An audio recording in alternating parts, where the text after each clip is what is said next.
been watching the film this week.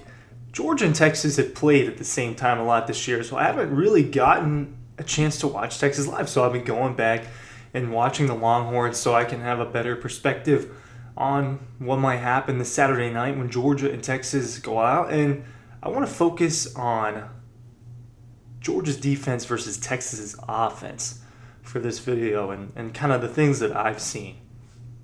Obviously covered all 6 Georgia games, was at all 6 Georgia games, watching back some of what Texas is doing on offense. And look, this team is really, really good. They've been good in all 3 phases, and Kirby Smart said that on Monday, so that's not a secret. They've been the most complete team in college football this year.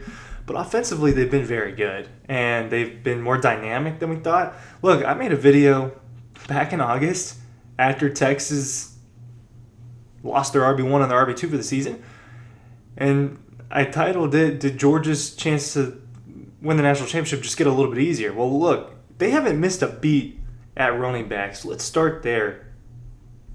They've got 3 guys with over 200 yards. They're averaging 6.2 yards per carry, 4.4 yards per carry, 4.7 yards per carry. They're all scoring touchdowns. Their running backs help in the receiving game, right? Jaden Blue is a solid receiver out of the backfield. Quintravion Wisner is fast and electric. This could turn into a shootout. I truly believe that. I have a hard time seeing this be a low-scoring game. And by low-scoring, I say we're low 20s, teens, low 20s. I have a hard time seeing that be the final score of this game. I think that you're going to get these teams in the shootout. When you think of a college football shootout, you're usually thinking in the 50s. But I think this, right now, this is more of like a game in the 30s, I think. Why? Because both of these offenses are really good. I don't really want to hear too much about Georgia's offense. We could talk about that later this week. I want to talk about the defense. Through 6 performances, and this is just giving a rough grade. I mean, I'm not sitting here watching every single snap back and everything, but look, you give Georgia's defense an A against Clemson. You give it an A against Tennessee Tech. Against Kentucky, I think you got to give it at least an A-. You don't allow a touchdown. Obviously, they got gashed a little bit in the running game for certain stretches of the game, but how do you say not allowing a touchdown and allowing 12 points is not a very good defensive performance? I call it an A- or a B+. It was Georgia's offense that was the issue in that game, right? And Georgia's offense has been the issue for portions of the season. And then you move on to Alabama. Georgia's defense was pretty good in the second half, right? They shut Alabama down. Alabama's game plan changes after they take a big lead, but Alabama did all that scoring in quick bunches. That can't happen, right? The performance that happened against Alabama from a defensive standpoint cannot happen against Texas because playing from behind, playing with that deficit makes things really hard. It made things hard for Georgia's offense. It made Georgia's offense have to flow in a very specific way that is not. It's not conducive to a normal game plan when they're just dropping back and airing it out with 4 downs.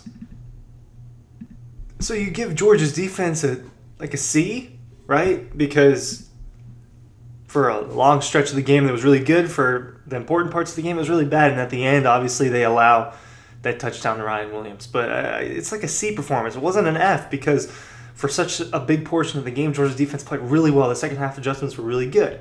You know, in Auburn, I thought it was good. Outside of a couple of plays, guys. I mean, seriously, outside of a few plays, including the Jarquez Hunter touchdown where he broke a couple tackles and scooted down the sideline, Georgia's defense was locked down. All right? I give it a B+ at minimum against Auburn. And they're missing, and this is all while they're missing a couple guys. Right? Smile London did not play in that game. Michael Williams, I don't think played 10 snaps. They're rotating guys on the defensive line because of these injuries. And then Mississippi State. It was a great performance until things kind of sputtered in the second half. And this is defensively probably a C+, B- performance in that range against Mississippi State. So for the most part, Georgia's defense has been really good. It has just been the Alabama game and then portions of the Mississippi State game. Otherwise, you hang your hat on the performance against Auburn, Kentucky, Tennessee Tech, and Clemson, and you are happy with that because you limited them from scoring. It was Mississippi State in the second half playing with some desperation. Georgia's defense got a little sloppy. A couple drives where the penalties were killing them. The roughing the passer,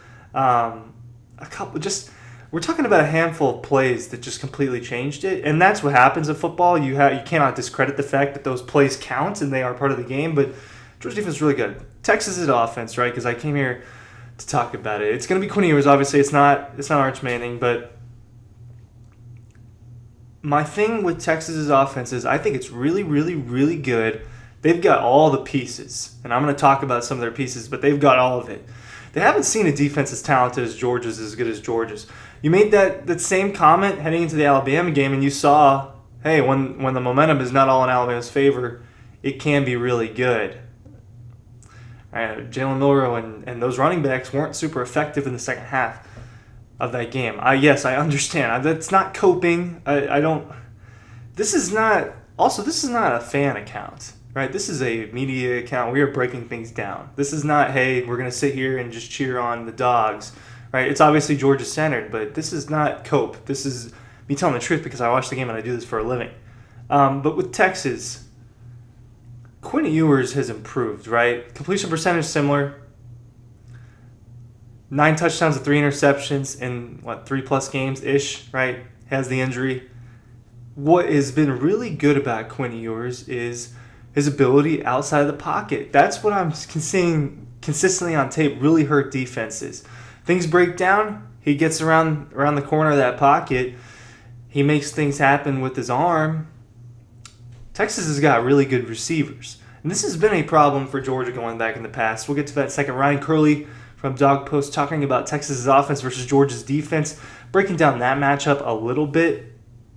Newsletter, it's linked in the description down below. We're trying to hammer out some content over at dawgpost.com. Being signed up for the newsletter, which is free, by the way, all you got to do is give us your email and you get notifications every day about what's going on with the Georgia Bulldogs.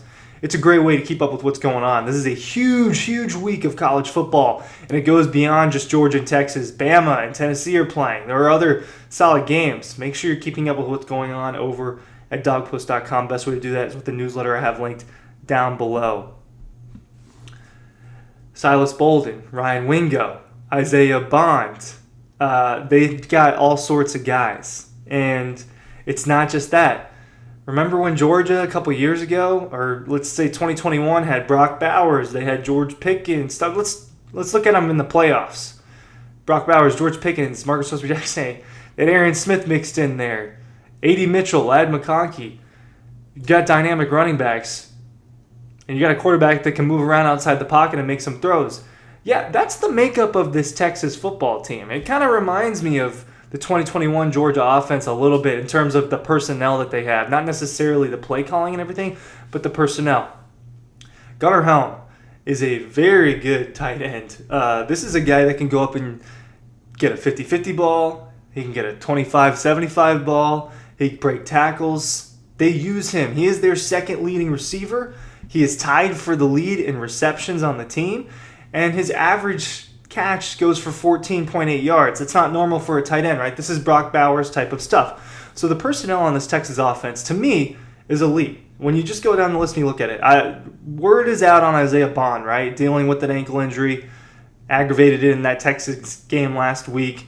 He is their leading receiver, however, and he's very good. And we've seen Isaiah Bond beat the Georgia defense in key moments. Well, I think that Alabama's offense last year with Isaiah Bond wasn't as talented as this Texas offense.